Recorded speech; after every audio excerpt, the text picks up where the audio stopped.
السلام علیکم مسلمان بھائیوں اور بہنوں، آپ سب کو یکم محرم الحرام مبارک ہو۔ یکم محرم الحرام اسلامی تاریخ میں بہت اہم ہے۔ اس دن خلفائے دوم حضرت عمر فاروق رضی اللہ تعالیٰ عنہ کی شہادت ہوئی۔ ویڈیو میں میرے ساتھ رہیے گا، ویڈیو کو لائک کرنا مت بھولیے گا اور سبسکرائب ضرور کیجیے گا۔ حضرت عمر رضی اللہ تعالی عنہ کا زمانہ ہے جب یروشلم فتح ہوا۔ حضرت ابو عبیدہ بن جراح رضی اللہ تعالی عنہ حضرت عمر کو دعوت دیتے ہیں کہ آپ مدینے سے چلیں اور یروشلم میں پہنچیں۔ حضرت عمر مدینے سے چلتے ہیں، کتنا بڑا قافلہ لے کر کے، کتنا پروٹوکول ہے۔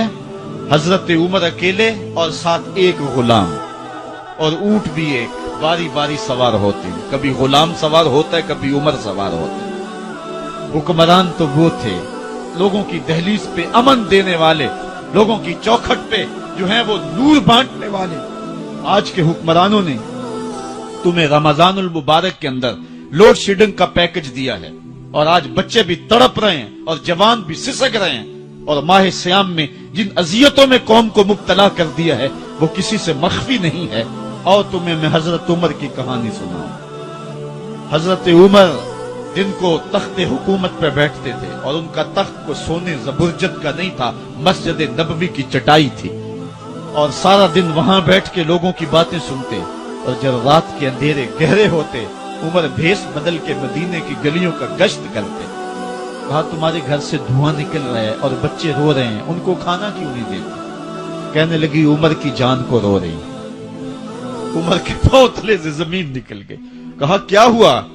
کہا 3 دن سے ہمارے ہاں کھانے کے لیے کچھ نہیں ہے، روزانہ بچے روتے ہیں، اور میں ہنڈیا کے اندر پتھر ڈال کر کے نیچے سے آگ ڈالتی رہتی ہوں کہ بچے انتظار کر کر کے سو جائیں گے، کم وقت سو بھی نہیں رہے، اور وہ پتھر پکیں گے بھی کیا، اور میں عمر کی جان کو رو رہی ہوں۔ حضرت عمر کا کلیجہ دہلنے لگا، فوراً پلٹے، واپس بیت المال میں آئے، گھی کا ایک کنستر لیا، آٹے کی بوری لی، مرچ مسالہ جات بہت کچھ اٹھایا، اپنے کندھے پہ رکھا، بوری اپنی کمر پہ لا دی۔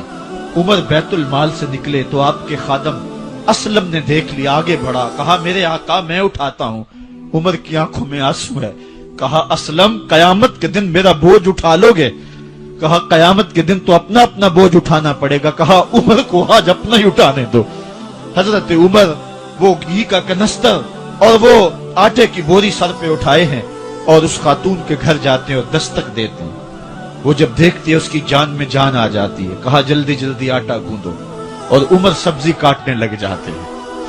حضرت عمر رضی اللہ تعالی عنہ سبزی تیار کر دیتے، ادھر آٹا گند جاتا ہے، اور پھر اوپر چولہا رکھا جاتا ہے، چولہے کے اندر آگ رکھی جاتی ہے، وہ کھانا پکانے لگتی ہے، آگ بجھتی ہے۔ تاریخ نے لکھا ہے آگ بجھنے لگتی ہے، عمر جھک کر کے پھونکے مارتا ہے، عمر جھک جھک کے پھونکے مارتا ہے۔ کھانا پک گیا اور بچوں کے سامنے کھانا رکھ دیا، بچے کھا رہے ہیں۔ اب بچے رو رو کے نڈال ہو چکے تھے۔ حضرت عمر اپنے ہاتھوں کو اور اپنے گھٹنوں کو اور اپنے پاؤں کو زمین پہ لگا کے، جس طرح بکری کا بچہ چلتا ہے ویڑے کے اندر، کبھی ادھر چلتے ہیں کبھی ادھر چلتے ہیں، تاکہ بچے مجھے دیکھ کے خوش ہوں اور دل میں کہتے عمر جتنا رلایا ہے اب اتنا ہنسانا بھی پڑے گا۔ تو کبھی عمر امیر المومنین، یہ میں کسی آج کے جو ہے وہ لوگوں کے ووٹوں پہ منتخب ہونے والے حکمران کی کہانی نہیں سنا رہا، میں اس عمر کی کہانی سنا رہا ہوں جو 23 لاکھ مربع میل کا حکمران ہے، آدھی دنیا کا بادشاہ ہے۔ حضرت عمر جو ہے جس طرح بکری کا بچہ چلتا ہے، اس طرح اپنے ہاتھ اور اپنے گھٹنے زمین پہ ٹیک کر کے جو ہے وہ اس طرح چلتے ہیں۔ بچے عمر کو دیکھ کے مسکراتے ہیں۔ جب بچے مسکرانے لگے تو حضرت عمر نے اس خاتون سے کہا بڑھیا عمر کو معاف کر دے۔ اس نے کہا تو اتنی ہمدردی کیوں کرتا ہے؟ کہا عمر بیچارہ بڑا پھنسا ہوا ہے، فکر ہے اس کو یرموک و فسطاط و حلوان کی، جب فتح ہے مصر تو تیاری ہے ایران کی، آتے جاتے وفد سے ملاقات بھی کرتا ہوگا، آتے جاتے وفد سے ملاقات بھی کرتا ہوگا، اور شب کو معلوم حالات بھی کرتا ہوگا، کانٹوں میں الجھی ہوئی بیچارے کی جان ہے، نیند اس کو بھی آتی ہے، آخر وہ انسان ہے۔ میری بہن عمر کو معاف کر دے۔ اس نے کہا نانا عمر کی بات میرے سامنے نہ کر، قیامت کا دن ہوگا، عمر کا گریبان ہوگا اور میرا ہاتھ ہوگا۔ جب اس نے یہ بات کہی تو عمر برداشت نہ کر سکے، بچوں کی طرح بلک بلک کے رونے لگے۔ کہا وہ بد نصیب عمر تیرے سامنے ہے، آج ہی کہلا جو کہنا ہے، قیامت کے دن مجھے معاف رکھنا۔ اس نے کہا تو عمر ہے؟ کہا بد نصیب عمر تیرے سامنے کھڑا ہوں۔ میرے عمر کہتے ہیں اگر دجلہ کے کنارے ایک بکری کا بچہ بھی پیاسا مر گیا، اس کا حساب بھی عمر سے لیا جائے گا۔ اللہ اکبر۔ میں اس حضرت عمر کی کہانی سنانے لگا تھا۔ حضرت عمر نکلے یروشلم میں، ایک اونٹ ہے، ایک غلام ہے، کبھی وہ سوار ہوتا ہے، کبھی آپ باری مقرر کی ہے۔ جب قریب پہنچے یروشلم کے تو عمر کی باری نکیل پکڑنے اور غلام کی باری اوپر سوار ہونے کی آ گئی۔ غلام نے کہا آقا میں مرضی سے اپنی باری چھوڑتا ہوں، آپ آ جائیں، دشمنوں کے مفتوحہ علاقے میں آ رہے ہیں، تازہ تازہ علاقہ فتح ہوا ہے، اسلام کی شان و شوکت ظاہر ہو۔ عمر نے کہا اسلام کی شان و شوکت ایسے ظاہر نہیں ہوتی ہے، اپنی باری پہ تم بیٹھو گے، اپنی باری پہ میں بیٹھوں گا۔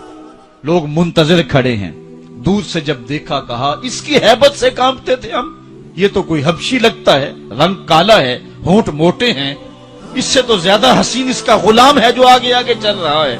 حضرت ابو عبیدہ نے کہا دھوکہ کھا رہے ہو، ہمارا آقا وہ نہیں ہے جو اونٹنی کے اوپر سوار ہے، ہمارا آقا وہ ہے جو لگام تھامے آگے آگے چل رہا ہے۔ حضرت عمر رضی اللہ تعالیٰ عنہ کو آگے بڑھ کے جابیہ کے مقام پہ حضرت ابو عبیدہ بن جراح نے استقبال کیا تو حضرت عمر آگے بڑھے اور انہوں نے آگے بڑھ کر کے حضرت ابو عبیدہ کے دونوں کندھوں پہ ہاتھ رکھا، اور سنو حضرت عمر نے کیا کہا، کہا لا الہ الا اللہ انا کنا اذل قوم فاعزنا اللہ بالاسلام۔ کہا کہ لا الہ الا اللہ، اے ابو عبیدہ بن جراح ہم ایک ذلیل قوم تھے اور اللہ نے ہمیں اسلام کی وجہ سے عزت عطا کی ہے۔ اور میں تمہیں ایک تاریخ ساز بات کہنے لگا ہوں، اور وہ یہ ہے کہ جب تک ہم اس عزت والے اسلام کے دامن کو تھامے رہیں گے ہماری عزت قائم رہے گی، اور جب اسلام کے علاوہ کسی اور جگہ سے عزت ڈھونڈیں گے تو رسوا کر کے رکھ دیے جائیں گے۔ یہ ہے وہ خلاصہ جو حضرت عمر نے امتوں کے عروج و زوال کا بیان کیا ہے۔